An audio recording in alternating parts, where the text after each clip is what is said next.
오늘도 삶의 지혜를 음미해보는 지혜의 향기 시간인데요.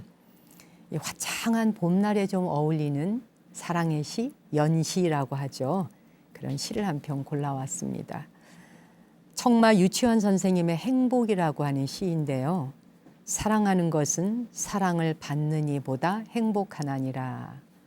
딱 문장 들으니까 지금 50세 이상 되신 분들은 오? 하고 귀에 번쩍 하실 것 같아요. 우리가 학교를 다니던 시절에는 시를 외우는 수업이 있었잖아요. 시 한 편씩 외우기. 이제 선생님에 따라, 국어 선생님에 따라서 다르긴 한데, 저도 시를 한 편씩 외워서 앞에 나가서 그 친구들 앞에 이렇게 외우는 그런 시간이 있었거든요. 그럴 적에 제가 좋아하는 시들을 외우기도 하고 했는데, 특히 저는 제가 외웠던 시가, 친구들 앞에 외워봤던 시가 그 한용운 선사의 시를 제가 외웠더라고요. 그러니까 그때부터도 뭔가 이게 좀 불가와 끌리는 게 있었던 거죠. 아마 이 시는 학창시절에 한 번쯤 일기장에 베껴 써보거나 종이에 코팅을 해서 간직해본 기억이 있을 겁니다. 오랜만에 옛 추억을 떠올리면서 오늘 청마 유치원 선생의 행복이라는 시 감상해 보시겠습니다.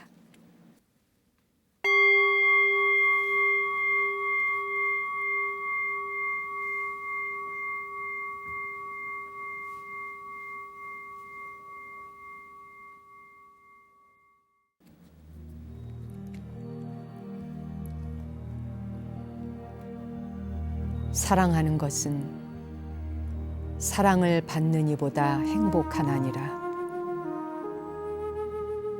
오늘도 나는 에메랄드빛 하늘이 환히 내다보는 우체국 창문 앞에 와서 너에게 편지를 쓴다.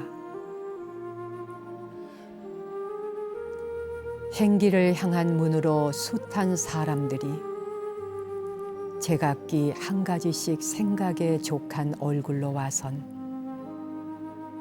총총히 우표를 사고 전보지를 받고 먼 고향으로 또는 그리운 사람께로 슬프고 즐겁고 다정한 사연들을 보내나니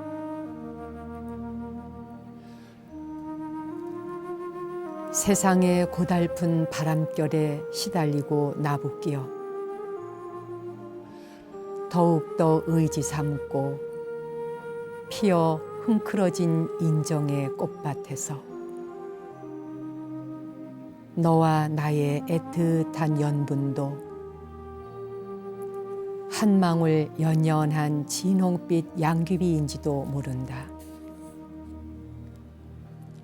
사랑하는 것은 사랑을 받는 이보다 행복하나니라. 오늘도 나는 너에게 편지를 쓰나니 그리우니여 그러면 안녕. 설령 이것이 이 세상 마지막 인사가 될지라도 사랑하였으므로 나는 진정 행복하였네라. 참 좋은 시라고 하는 건요. 이 장독에서 세월이 가면 갈수록 그 묵직한 장맛이 우러나는 걸 우리가 참 오래될수록 깊어지는 맛이 나는 것, 그런 거를 명시, 명곡, 명언 뭐 이렇게 표현도 하지 않습니까? 사랑하였으므로 나는 진정 행복하였네라. 언제 들어도 멋진 구절입니다. 이 시에는 사실 청마 유치원 선생의 유명한 러브스토리가 담겨 있죠. 20년간 열렬히 사모했던 여인 이영도를 향한 애끓는 연모의 마음을 시로 표현한 겁니다. 이 시에 나오는 것처럼 청마 선생은 이영도에게 정말 많은 연서를 썼다고 그래요. 이영도도 시인이잖아요. 6.25 때 불타버린 것을 제외해도 무려 5,000통에 가까운 편지를 썼다고 하니까 이제 그 중에서 200통 정도를 가려서 유치원 선생이 돌아가시고 난 뒤에 사랑하였으므로 나는 행복하였네라라는 책으로 출간되게 됩니다. 두 사람의 러브스토리가 화제가 되면서 바로 베스트셀러에 오르게 되죠.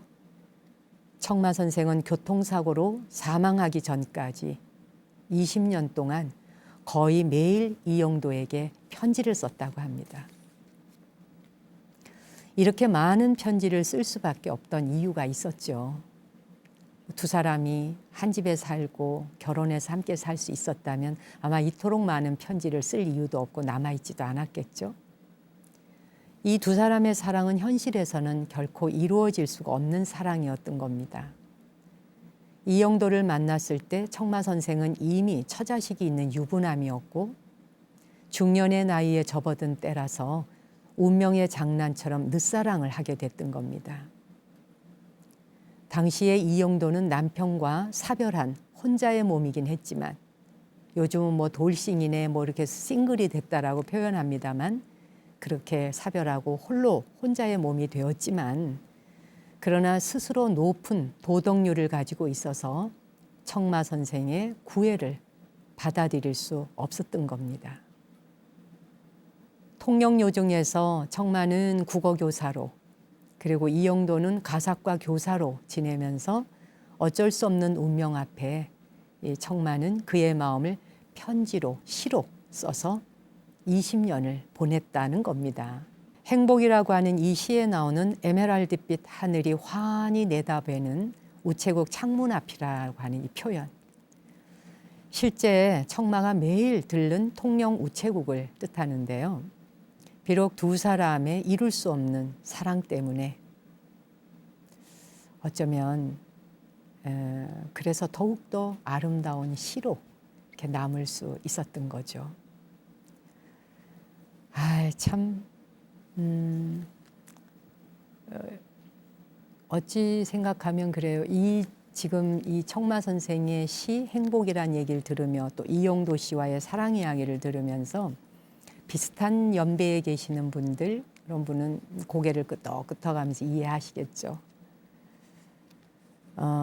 요즘에 참 입에 담기조차도 싫은 말입니다만 어린이들에게 성폭행이라고 하는 것 그리고 힘이 있고 권력이 있다는 자들이 힘이 약한 사람들을 미끼로 삼아 성폭행을 한다는 것 그리고 그것을 커튼 뒤에서 끼득거리면서 장난거리와 농담거리로 삼는 세상 이런 시대 이런 세상에서 과연 유치한 선생의 행복이라는 이 시가 먹히기나 할까요?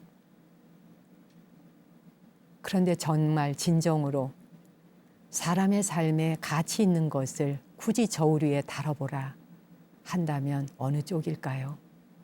옳고 그름은 없습니다. 그러나 가치 있는 것과 아닌 것, 그건 분명히 있다는 생각을 하게 되네요. 오늘 이 한 편의 시를 학창시절로 돌아간 듯 다시 읽으면서 가슴이 굉장히 뭉클해지고 따뜻해지는 시입니다. 사람이 사람을 사랑한다는 것, 그게 무슨 잘못이고 죄이겠습니까? 그런데도 그런 속에서 인간이 감정을 절제할 수 있는 것, 그 이성이 이 뇌 안에서 작동할 수 있다는 것, 그게 사람이 사람인 것 아닐까요? 그런 마음에서 이 두 분의 사랑 앞에 정말 경배드리게 되네요. 20년 동안 5,000통이 넘는 편지를 20년간 보내며 사랑의 마음들을 표현할 수 있었던 시인들. 함부로 감정을 내세워서 걷잡을 수 없이 살아가는 것이 아니라 그래서 이분들의 이런 시가 지금 후대에까지 남아 우리에게 표본이 되고 본보기가 되는 것 아니겠습니까? 참 오늘 오랜만에 이 시를 읽다 보니까 이렇게 교탁 앞에 딱 서서 시를 외웠던 그게 또 생각이 나네요.